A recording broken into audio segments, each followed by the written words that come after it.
it's a little bit downtime, and then we have to sprint through to the end of May, and thereafter then get back to school.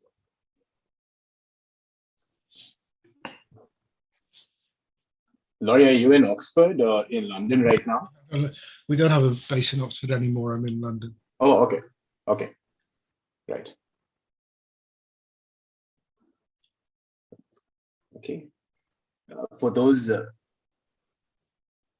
hi, good afternoon. For those dialing in or catching this on YouTube, we're just going to give it 15 to 20 seconds and then we'll get started.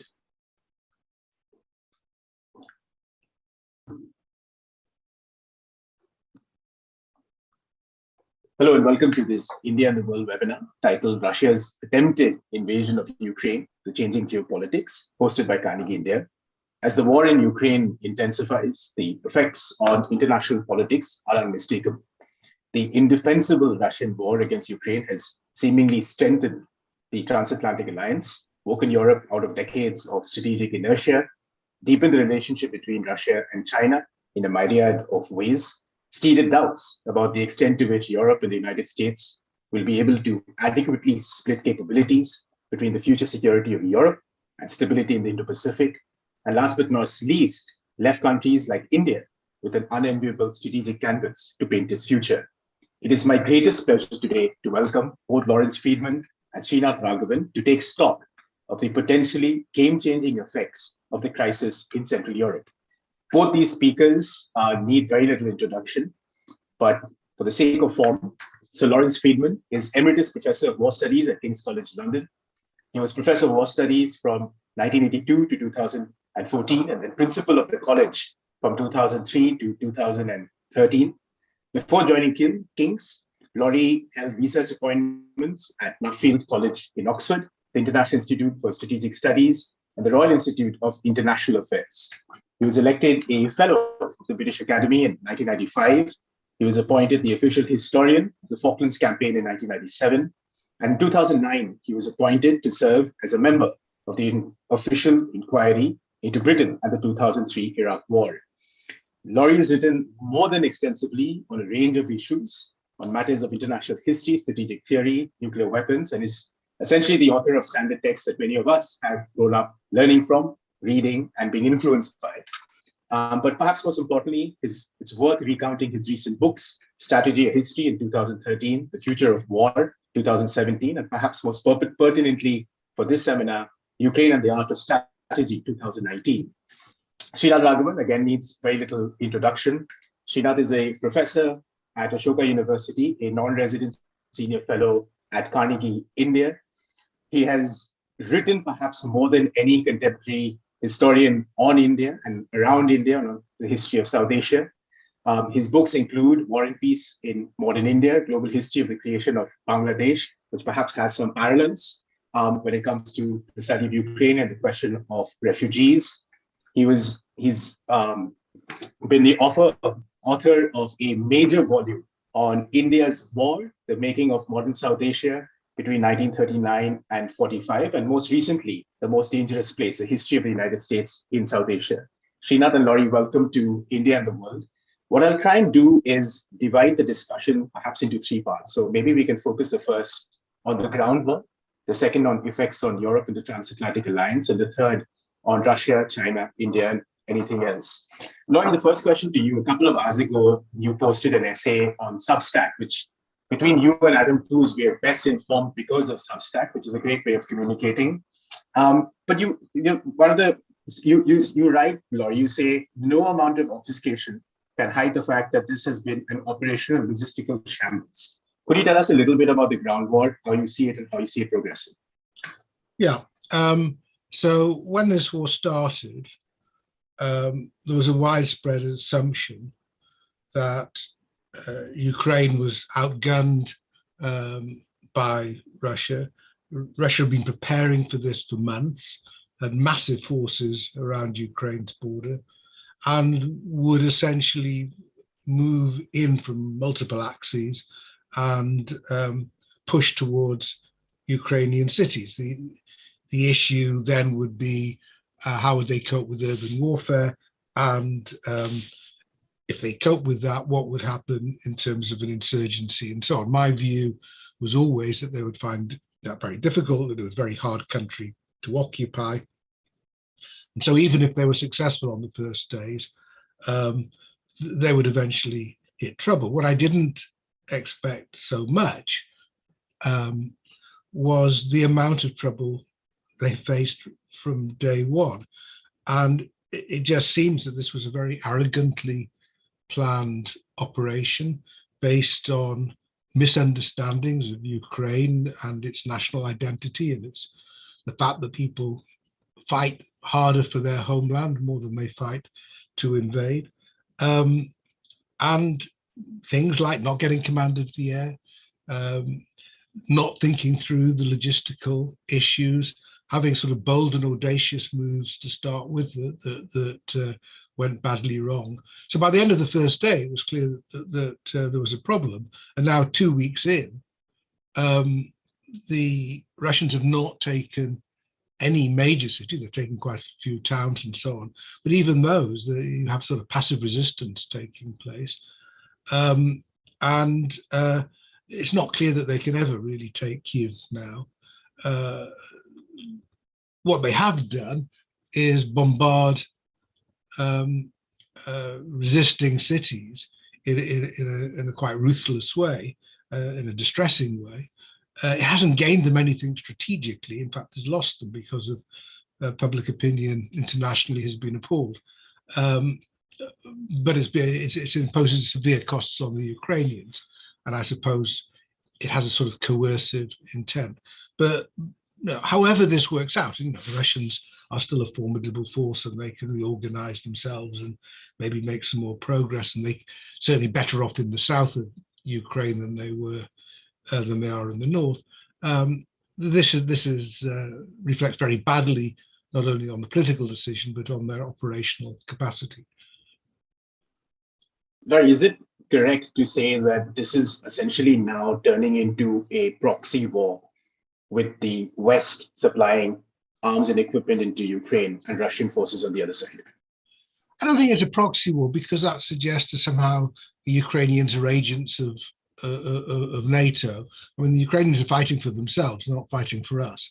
And they would like us to do an awful lot more on their behalf. I mean, in the proxy wars, you often find the proxy providing the ground forces and the West providing the air forces, or for that matter, Syria. Russians in Syria did that. So I think it's a country that is putting up an extraordinarily strong, to some degree, unexpected resistance, and the West is supporting it. And that support has been critical, not only in anti-tank and air defense weapons and so on, but I think we'll probably find after the war in intelligence and communications as well, where again Russia has been curiously amateurish. Yesterday, President Zelensky gave a TV interview, and according to some, he offered a bit of what might be considered an off-ramp. How do you read the interview and the options that Zelensky put in place? Is this indeed an off-ramp? Does it provide some space for a ceasefire, something that you reflected on in the piece posted earlier today as well? I think it was quite a clever offer by Zelensky, because it sounds reasonable.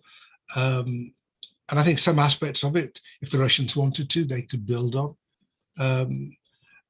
It doesn't offer Putin anything close to what he wanted with regard to Ukraine itself. So there are things there that if they wanted to work on, they could, the Russians. I'm not optimistic at the moment. But there's some talking points, and when the two foreign ministers meet tomorrow, maybe there'll be something there. But I think both sides have got an eye on what's going on in the battlefield at the moment, and if Ukraine feels that it's doing really well, then its incentives to offer more concessions are less. Ditto on the other side of the Russians.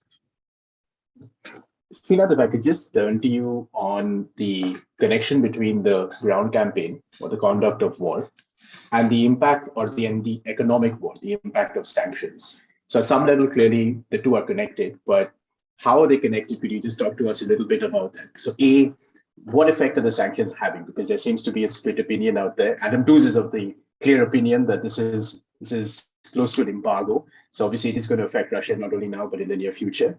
How does that affect the ground campaign from both a contemporary perspective, but also as your hat as a military historian? Yeah, so, the economic sanctions which were imposed on Russia are at some level unprecedented for a major power and an economy of that size as a G20 country. We've seen similar sanctions being imposed on countries like Venezuela, Cuba, Iran, but with a country of this size, it's somewhat unprecedented. And I think we should understand from the Russian perspective, as Putin also sort of pointed out, this does seem like a major escalation. Yeah, because see, what has effectively been done is that 60% of the sovereign reserves of Russia have been embargoed, right? I mean, so in a sense, it is sovereign wealth, and to that extent, the Russians will feel that it's an attack on their sovereign. So I would say that Putin takes this very seriously. This is bound to influence the way that he will think about the war. Because I don't think this war is any longer simply about the stated objectives on what needs to be done with Ukraine, but it's also about now getting these sanctions lifted. And as we know from the experience of Iran, getting sanctions lifted is one thing. Snapping them back on is also quite easy. And even for an economy to get out of sanctions and then get up into usual networks does take a long time. So I think from Putin's perspective, therefore, the sanctions add another layer of complexity. I think it's another dimension that he failed to foresee along the other things that Laurie quite clearly laid out. I don't think he thought that it would come to this, and certainly not so quickly.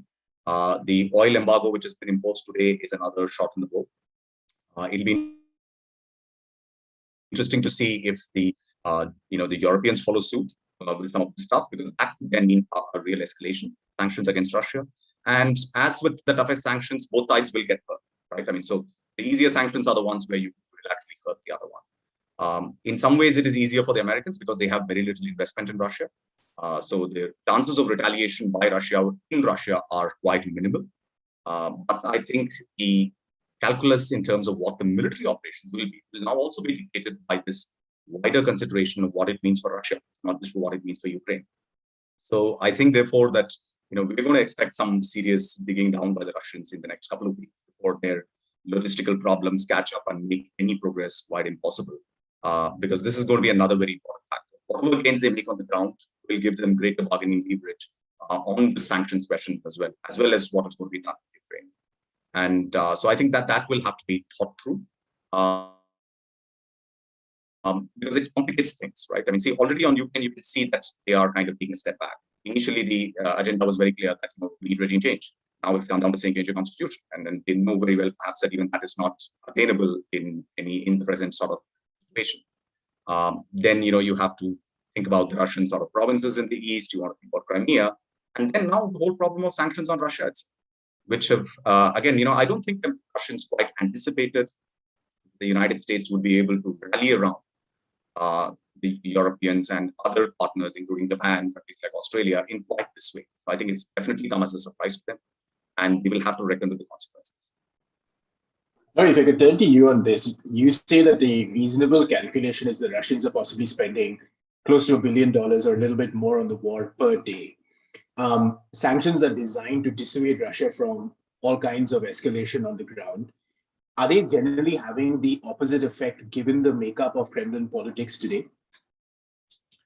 No, I mean, a lot of the costs are very hard to judge. And I've seen everything from half a billion to 20 billion a day. And have to take into account that the currency is largely worthless at the moment. A lot of the costs are lost equipment. If you just look at the amount of heavy equipment, trucks, etc., as well as the fuel and basic requirements of life, all of these things are eating away. And they've got enough reserves, even with the fact that so much has been sort of frozen. They've got reserves to manage, and they will manage it. That itself won't slow things down. I think the problem of sanctions is more the long-term prospects for Russia if this continues. It eats away. About 200 companies have now left Russia. They've lost McDonald's now, Microsoft. The internet is down. For Russians, this is a very isolating experience. They're international pariahs. And while there are no doubt some elements in Russia who are sort of invigorated by this and enjoy the sort of us against the world sort of feeling, an awful lot are very miserable, including in the foreign policy community, who really didn't expect this. So I think this it is a long burn in that respect. It's not going to force Russia to its knees by itself, but it reminds Russia of its weakness. And when you just think of what Putin tried to create in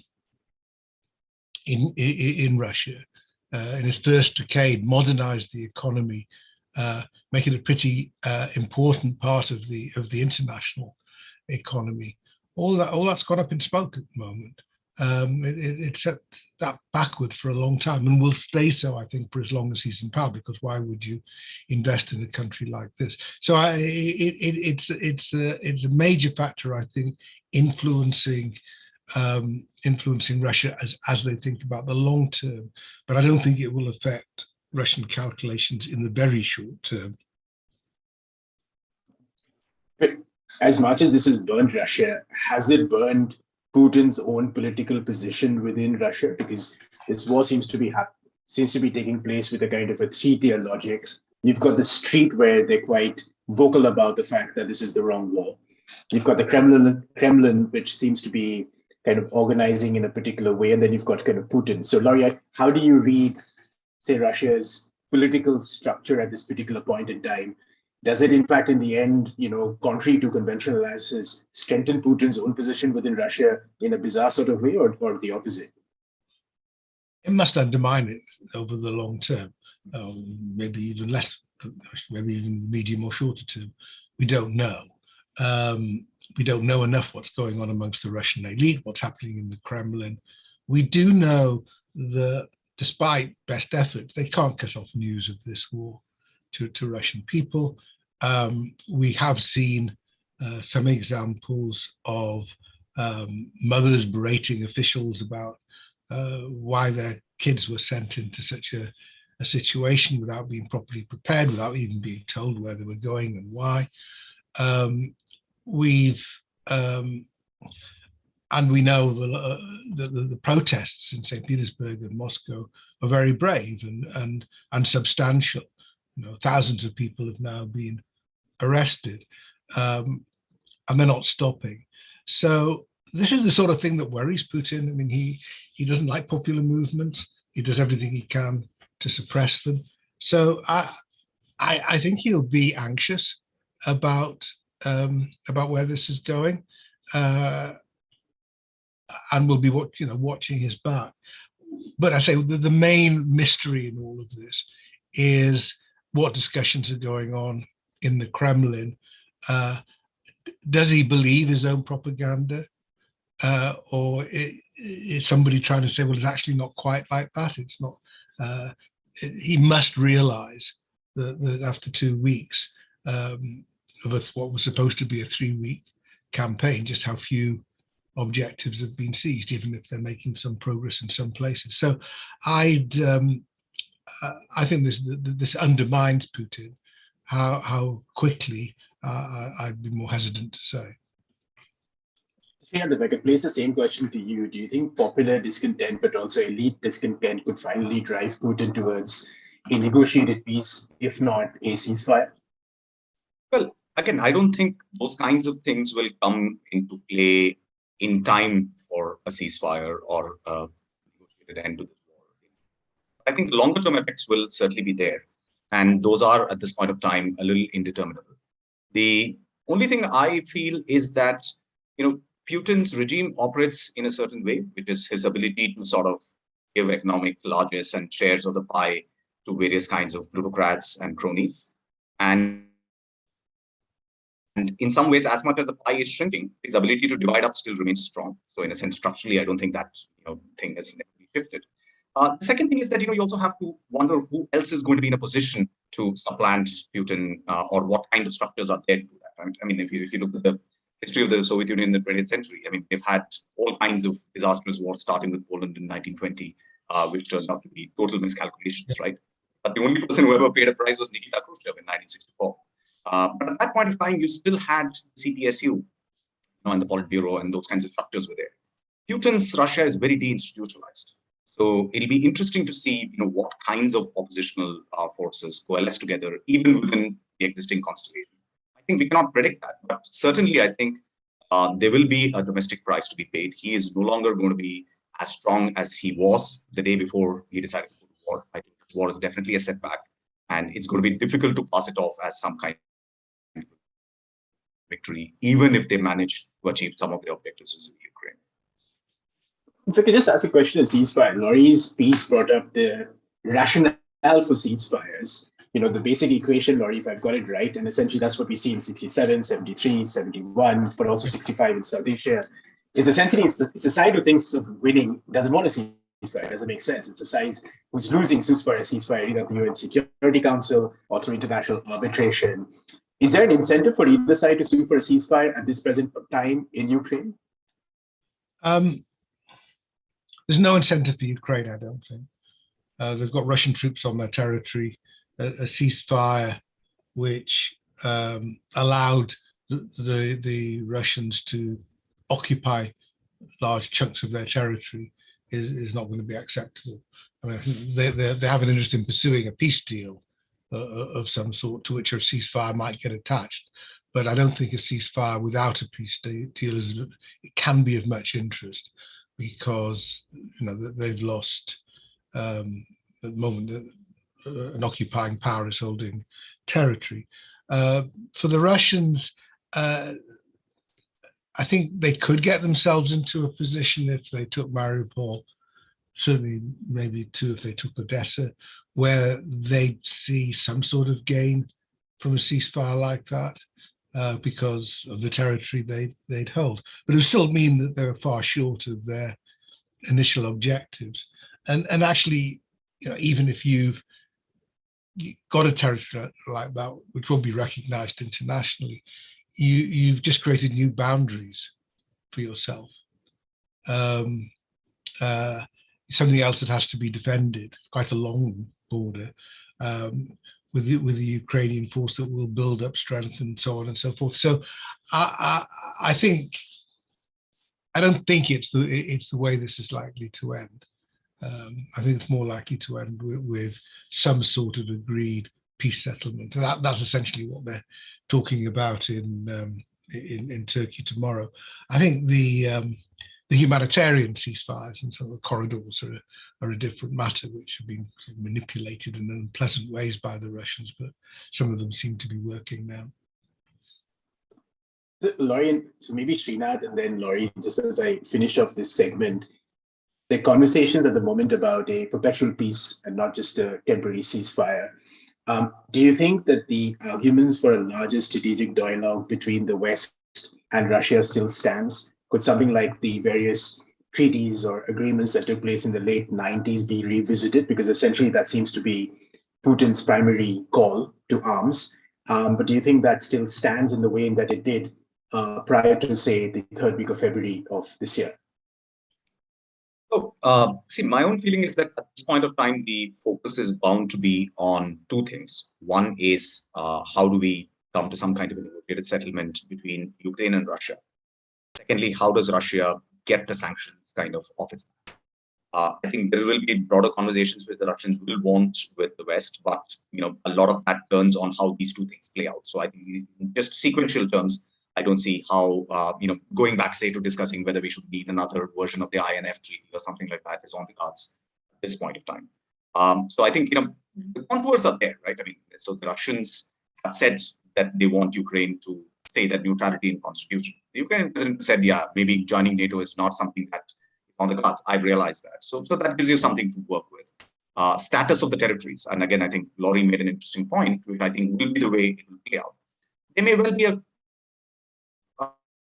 idea to say, why not hold a plebiscite, internationally sort of supervised election to decide what those territories want, which I don't think Russians might be very happy with either. Right? And the third thing is about the de jure recognition of Crimea. I don't see that happening. So I think Russians will have to settle for continued de facto control. So, so the Russians can get something, but they will not get what they want. But then nor will the Ukrainians. So I think it will be some kind of a settlement. But the larger question is, who is going to guarantee the settlement? Who is going to make sure that it works? Who's going to make sure that it endures even in the short run and doesn't turn out to be a broken ceasefire, but some kind of settlement?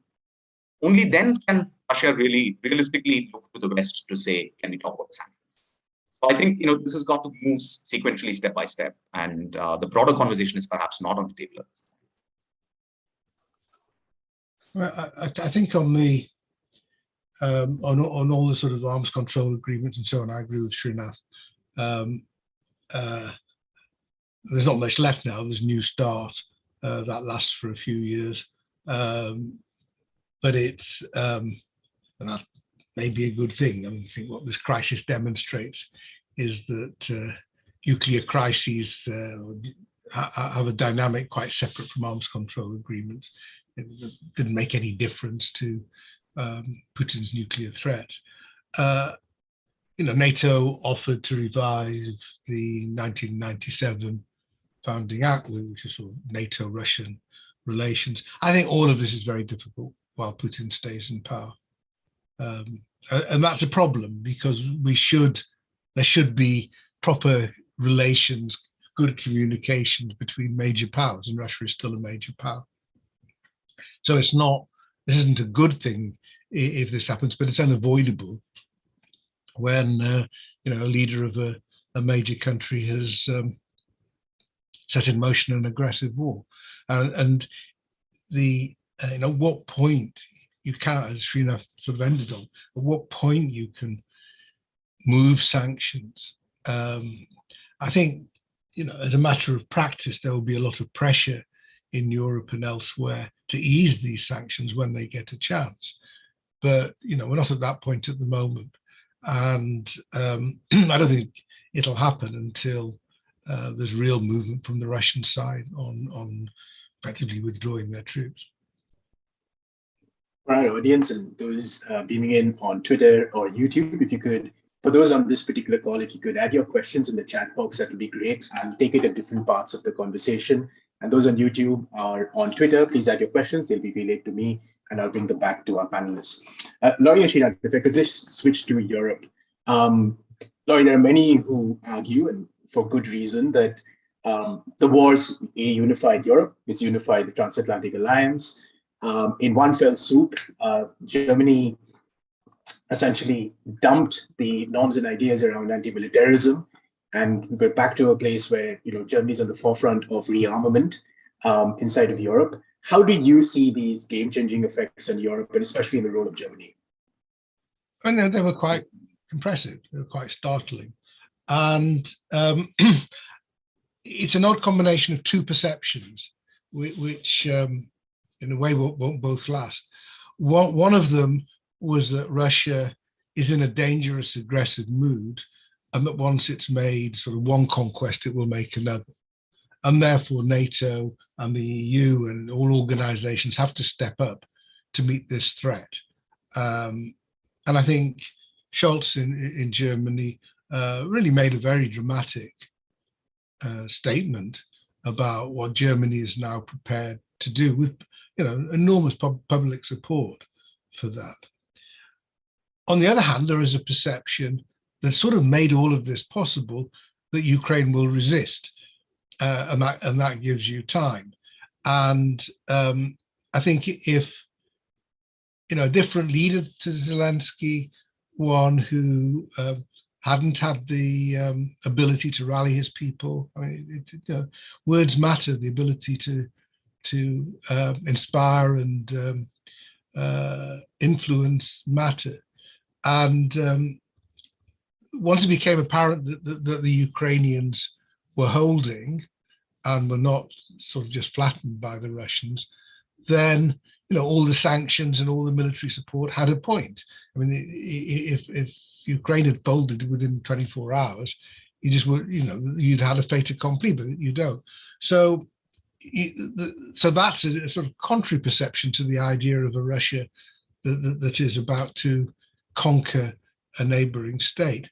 And if it doesn't conquer a neighboring state, I think a lot of the policies of the last week will be reappraised once more, because actually, but it's hard to get our heads around this at the moment, an evident Russian failure has profound consequences, largely I would have thought more benign, but you can see instabilities as well, than a Russian success. And so you're going to look at states around Ukraine and Russia, Belarus, Moldova, Kazakhstan. They're going to be affected. Belarus, I think, is all of a sudden becomes very vulnerable if Russia fails. I mean, to internal dissent. So there's going to be a lot of knock-on effects that it's hard to imagine at the moment, because our mindset is of an aggressive Russia pushing on. If we start to look at it differently, then lots of different questions come up. All right, can I ask a follow-on question? The discussions about European defense capabilities and its relationship to NATO and the transatlantic alliance have been going on for a long time, right? It's been a start-stop to some of those. Yeah. Now, obviously, we are in a mode now where, as you say, the Russian threat and the attack on Ukraine has galvanized Europe in a way that perhaps has not been done in a generation. But I'm just wondering, to what extent will Europeans, when the sort of, when things settle down, when the dust settles, think also about what the American side of this equation might look like? Because not long ago, we had a president in the United States of America who did not really think that NATO was something that he wanted to commit himself to. We know that those forces of American nationalism haven't died down yet. The Republican Party is still very much in hock, though I hope, again, this particular, events have seemed to have rallied the Republicans a bit, but still, the idea that America first is an important objective remains. So I'm just wondering, to what extent will the Europeans look to America, or is it going to be more of a European conversation and in relationship with NATO, of course? Yeah, that's a good question. I mean, so, every day we should all give thanks that Trump isn't president at the moment, because I think whatever Biden's fault, he's actually done quite a good job on this. The Americans have played the role one used to expect that they would play in a European crisis, and played it quite well. But as you say, that sort of sentiment that affected Trump, even if it's not Trump himself, is still around. And Macron has talked about European strategic autonomy and so on. When it came to the crunch, you couldn't do without the Americans, and nobody even wanted to try to do it without the Americans. But I think this comes back to what if Russia is weakened by this rather than strengthened? I think that's going to change the debate quite a lot, because Europeans really then ought to be able to manage whatever challenges Russia poses largely on their own. So I think we're going to see some twists and turns in this debate. As we are, is the transatlantic alliance is in good order. It's working quite effectively. And the EU is in good order. It's also working quite effectively. So, but there's enormous strains coming on. The refugee crisis is a strain, but the economic crisis is a strain too. And we haven't begun to see the full inflationary consequences of this war, which are going to be enormous, and not only in Europe but around the world. And that will also produce its own instabilities. Before we move on sort of Europe, the United States, the centrality now of Europe and the Indo-Pacific, but we've got a question in the audience from Anirada, who essentially says, why do you think that Putin got Ukraine so long? Why do you think he underestimated Zelensky, or underestimated the impact that this would actually have on unity in Europe and across the Atlantic? That's a good question. I mean, a lot of people are puzzled by this because it's not that surprising what's the Ukrainian reaction. I mean, Ukrainian has got a pretty tough reputation, and I think it's a combination of grievances and sort of historical fantasies that Putin has been nurturing. If you've seen these extraordinary scenes where he's meeting people, where he sort of seems a COVID phobe to the nth degree. I mean, so that everybody's meters away from him. You get this sense of this isolated person who's nurtured all of these grievances alone, just talking to sycophants. So I think we at some point hopefully we'll learn more about this. But at the moment, that's all one can say is that I think it's a character flaw that was always there, but has got worse and worse over the years. People I know who worked with Putin, dealt with Putin, in his first decade in power, don't really recognize this character that they're dealing with now. I mean, he was always sly and clever and tried things on and couldn't wholly be trusted. But he was sharp and agile as well. And this isn't a sharp and agile man. So it's a good question, and we don't really know, other than to say somebody who's so isolated and shut down dissent can be very badly informed. Laurie and then Srinath, is how does this affect the United States and Europe's longer strategic ambitions in the Indo-Pacific? So if I think of Europe, think of Germany, France, the Netherlands, the EU as a whole, and then of course the United States separately. The strategic aim was the Indo-Pacific, but clearly there just isn't going to be enough capability split between stability in Europe and stability in the Indo-Pacific. It's a question of capabilities rather than of intentions. So how does this play out in the near future? Does it mean that the entire Indo-Pacific turn is revisited? Does it mean the search for new alliances in Asia, a deeper search for alliances? So I was just wondering if you could give us a sense of that canvas. Perhaps I'll start with Srinath and then move to Laurie. Sorry, sure. Yeah. So I think there is a bit of an asymmetry between what the United States will have to do in Europe going forward and what it is already trying to do in the Indo-Pacific and will continue to do going forward, right? Because what has happened as a result of the Russian invasion of Ukraine is that the existing security order has been blown apart to the extent that it existed. And there is now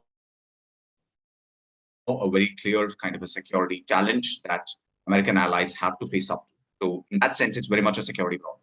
Whereas the problem or the challenge that the United States faces in the Indo-Pacific, particularly with the rise of China, is a broader challenge of a country which is capable of competing with you. So there, I think it's a question of a national power competition rather than simply a security challenge. And to the extent that there is a security dimension to it, the United States definitely has the upper hand. I mean, if you think of the difficulties that, say, the Russian army, which in some ways is definitely operationally and logistically superior to the PLA, has faced even in sort of mounting an operation like this. I mean, think of the challenges that the PLA will have to face if it wants to do something across the Taiwan Straits or in the South China Seas. So I think, the military capabilities that the United States has and that its allies have, including, say, a country like Japan in the East China Sea, are, far from trivial. I mean, they are quite formidable in some ways. So I think the larger challenge there is about how do you compete with China in terms of overall national power. And that competition is across a wide spectrum. It is not just military, but actually more than military. It's economic, it's technological. It is about national rejuvenation in some ways, right? I mean, if it's going to be America first, can that America compete with China? Is the kind of question that I think we need to think about. So I think it's not a question of saying that, there is a very sharp trade-off to be made here and now between what you do in Europe and what you do in Indo-Pacific. I think you're doing different things. At least that's my beliefs. I agree with Laurie? Yeah, I agree. I think the Europeans are still going to care about China. Still, economically, it's a far bigger story than Russia, and even more so now. mean, the Americans are certainly distracted by a major European crisis, and the Chinese may be pleased about that. But it'll be over, and then if there's a diminished Russia at the end of it, then they can pay more attention to China. And I think, I try to think of anything good that can come out of this. It's a demonstration that sort of bold military moves really end well, and that's a good lesson to learn. It's and as Srinath says, the PLA are going to be thinking quite hard about do we really think that we could make a sort of effortless takeover of Taiwan, given the trouble that the Russians have shown. Now, they're different situations, different capabilities and so on, but the Chinese have never tried anything like this before either.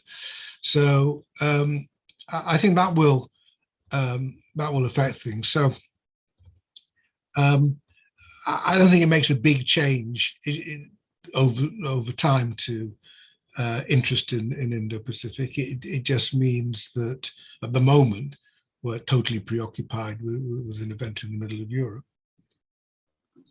If we take the argument that the crisis in Ukraine has deepened the relationship between Russia and China, Laurie, if I could start with you, if you agree with that premise, in what way has it deepened that relationship? And what are the effects of that we're likely to see in the near future?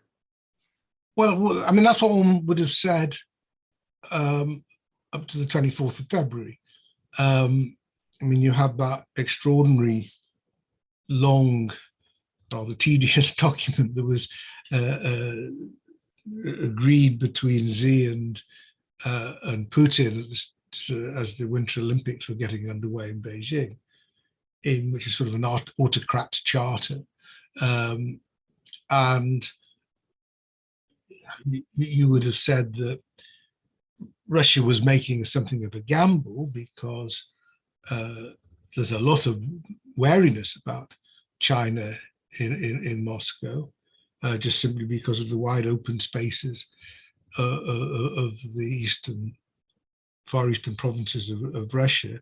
In fact, that China has claims on some of these, and that any deals that the Chinese were going to do with Russia were going to be very much on Chinese terms, and that's even more the case now.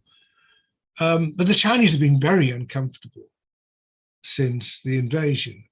They're not backing Russia. They've abstained in the Security Council and the General Assembly. They talk a lot about peace at the moment, and I think the idea that they could be mediators is not really true. I just don't think they have the capacity to do that sort of job. But they're unhappy, and they can't be pleased with Russia. And again, you come back to the thing: if Russia is a diminished power as a result of this, then it becomes a less interesting investment for China. They've got other options. So I don't think it has necessarily brought the two closer together. It looked like it was doing that, but I think the shock of the war has put question marks there. Srinath, do you agree?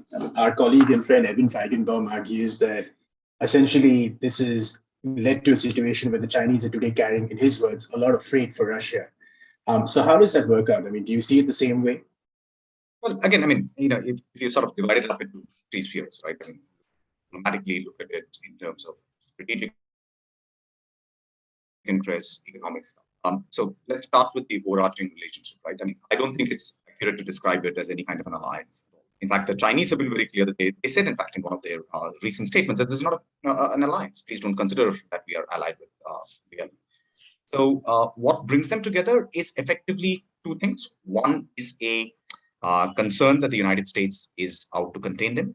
And second, that regime survival might be the eventual target of the United States. I mean, it's basically driven by a shared set of concerns about the United States. But beyond that, positively speaking, it's actually very difficult to see what are the areas in which this kind of cooperation can deepen. Because, historically, as Laurie says, even apart from the Russian Far East, you look at Russia and Central Asia, wherever Russia has receded, Soviet Central Asia. The Chinese have moved it. So in a sense, there is a bit of a zero-sum dynamic there, which is unavoidable. And today, Russia is what? It's got a GDP less than that of Texas, whereas China wants to compete with the United States of America. I mean, so there is a huge economic disparity and not that much complementarity between them. I mean, Russia is, yes, they are a commodity superpower in some ways. They are majorly into exporting all of that stuff. Maybe the Chinese will be able to, deepen that aspect of the relationship to a certain degree. Maybe they will give some degree of access to the yuan system for the Russians to be able to carry on certain kinds of transactions. But there are inherent limitations. For instance, the Chinese alternative to the SWIFT isn't anything compared to the SWIFT at this point in time. It may well become something in 20 years, but we're talking about the here and now. It's not very clear to me that the Chinese are in a position really to help the Russians buck the pressure of the sanctions in any significant way. Yes, anything will help. So to that extent, the Russians will want it. But that only means, as Laurie says, a degree of asymmetric dependence, which I don't think even Russia would want. It's a historic reversal of roles for Russia to be seen as a subordinate partner of China. And I don't think, someone like Putin would want to see that going if he can avoid it. So the third thing, which is, I think, something which is developing now and will be interesting to see if it comes up, is that, the Chinese diplomatic position in the UN was obviously to abstain, which is say neither support nor oppose. But at the same time, they have always been insisting that whatever else they say, that, their assessment of the situation is independent and based on how they read it. And the Ukrainians have now said that the Chinese have told them that they are keen to help bring this war to a close. We know that the same message has been given to France and Germany by Chinese. So, this raises an interesting question of whether the Chinese will be willing to play a more constructive role, if only to, catapult themselves to a slightly better diplomatic position from where they are. So is there, a moment like what it was for the Soviet Union in 1965, when it was able to bring India and Pakistan together in Tashkent? The Chinese may not be able to do that, but perhaps they could be part of a larger group of countries which is able to bring some kind of a mediated settlement and commensurate guarantees to make this work. If they do it, I think they will definitely be seen as having come off this particular thing better. But it's not going to be easy for them. They don't have any experience doing these kinds of things. It requires a degree of credibility on all sides. But yes, at least they have, some starting points to talk with Russia and Ukraine as well. Srinath, if I can stay with you on the part about playing a constructive role. Where does this leave India in a crisis with China, especially on the border? The basic assumption has been that Russia has played a constructive role. This is not to say that it's taken a position against or for China or India, but it's at least played the role of an honest broker. If we take the argument that the dynamic has changed, but keeping all the caveats that you've mentioned in mind, where do you see, where does this leave India today in the very complicated scenario that it has with its neighbor on the border? Well, I think the fundamental Indian interest at this point of time, should be to obviously establish, our own credentials in terms of ability to take independent positions on these kinds of questions, not simply go with what's there. I mean, yes, there is a question of Russian dependence on arms exports and other things. But I think the larger challenge is to make sure that the Russia-China relationship doesn't become closer as a result of this, and that India is able to kind of tell the Russians that they need to take an independent stance on India-China relations. And let's remember, it's not just India. I mean, the Chinese have problems with Russian armed support, say, to Vietnam as well, right? I mean, so those are things that the Russians have managed to stave off. And I think it will be in India's interest to try and keep it going till we are in a position where we are much more diversified in terms of our military procurement. What are the kinds of things we want? Because at the end of the day, it is a fact that today we get things from Russia that we are not able to get from anyone else, right? And it's important, therefore, that that particular relationship remains in place. But it's going to be very difficult if the war continues for very long. Which is why I think it's actually in India's interest now to shed this kind of more passive posture of voting and then giving explanations of votes and stuff. Perhaps think a little bit more proactively about what it can do. Because the longer this continues, the more difficult it is going to be for us to do anything with Russia, right? I mean, for instance, your S-400 purchases. CATSA sanctions, right? I mean, we saw Ted Cruz saying in the Senate yesterday that, it'll be insane to impose sanctions on India. But I'm not so sure that many people in the US system will be taking that view. I mean, they may well take the view that at a minimum, we should delay acquisition of these kinds of systems from Russia by a country like India. Now, that has implications for us. So I think The sooner that this conflict ends in a way that does not seem a gross violation of accepted international principles, I think the better it is for India. And whatever we can do to further that end, I think that's where Indian diplomacy is. Thanks, Srinath. If I can just push you on that point, is what does taking a more proactive position actually mean, though, given where India is with regards to this crisis? Well, at this point of time, I think, as I said, I don't see that there is going to be any one country which is going to do the shuttle diplomacy. I mean, I don't see another Henry Kissinger on the horizon who's going to be doing the rounds between Ukraine and Russia. Though, funnily enough, the Israeli Prime Minister is the one who's kind of taken some interest in that. But I think it will be a group of countries which will have to come together. And again, there are precedents for this in the context of North Korea, Iran, various other kinds of things. We have seen these kinds of things happening. And I think in as much as India is able to leverage the fact that we have not necessarily either voted against Russia or voted with them and maintain the degree of flexibility, this is the opportunity really to attach that and make sure that this war ends soon and ends on terms that uphold international norms rather than violate them. Because let's face it, I mean, Rudy, our problem with China is essentially the same. We do not want stronger powers to think that territorial sort of acquisitions can be legitimized in any straightforward sense of the word. We have a straightforward interest from that perspective to ensure that this war ends, whatever be the origins of the war, that it ends now on terms that uphold those basic principles. So I think that's where we should be looking at. And Laurie, you've covered this in many different parts in the last 45 to 50 minutes, but we've got a whole range of questions with a common thread, essentially, how does this end? So if I can ask the last question to you with your soothsayer's hat on, and perhaps, giving you some space to ideate for the next Substack piece, how does this end?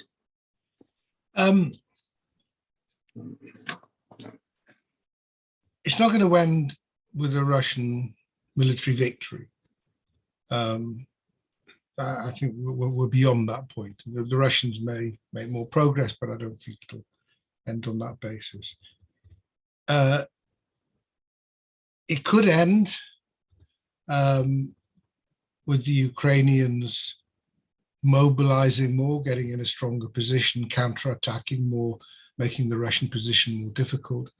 But you've got to be pretty optimistic on the Ukrainian side to see that. I think, the Ukrainians can sustain this war for some time now.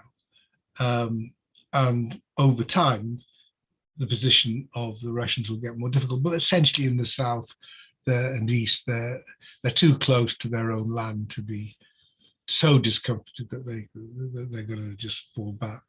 So it's not going to end as likely as not with victory.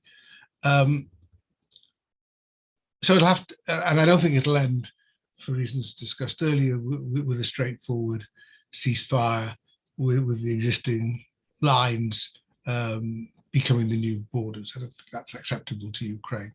So it's going to have to end with a negotiation of some sort. And, you don't need a mediator in one sense, unless you think somebody's going to strong arm either Russia or Ukraine into making concessions they don't want to make. And I can't quite see who's going to do that at the moment.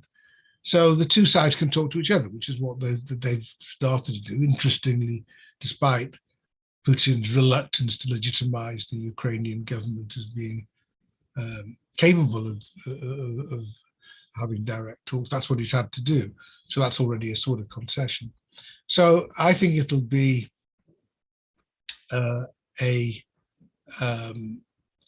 sort of negotiation, a form of words. I think some of Zelensky's ideas on security arrangements, collective security arrangements, have promise. They're worth exploring if the Russians show any interest at all. I think those on Crimea just sort of accept the status quo. The Russians shouldn't object to that so much. But you have real questions, as we've always had, about Donetsk and Luhansk.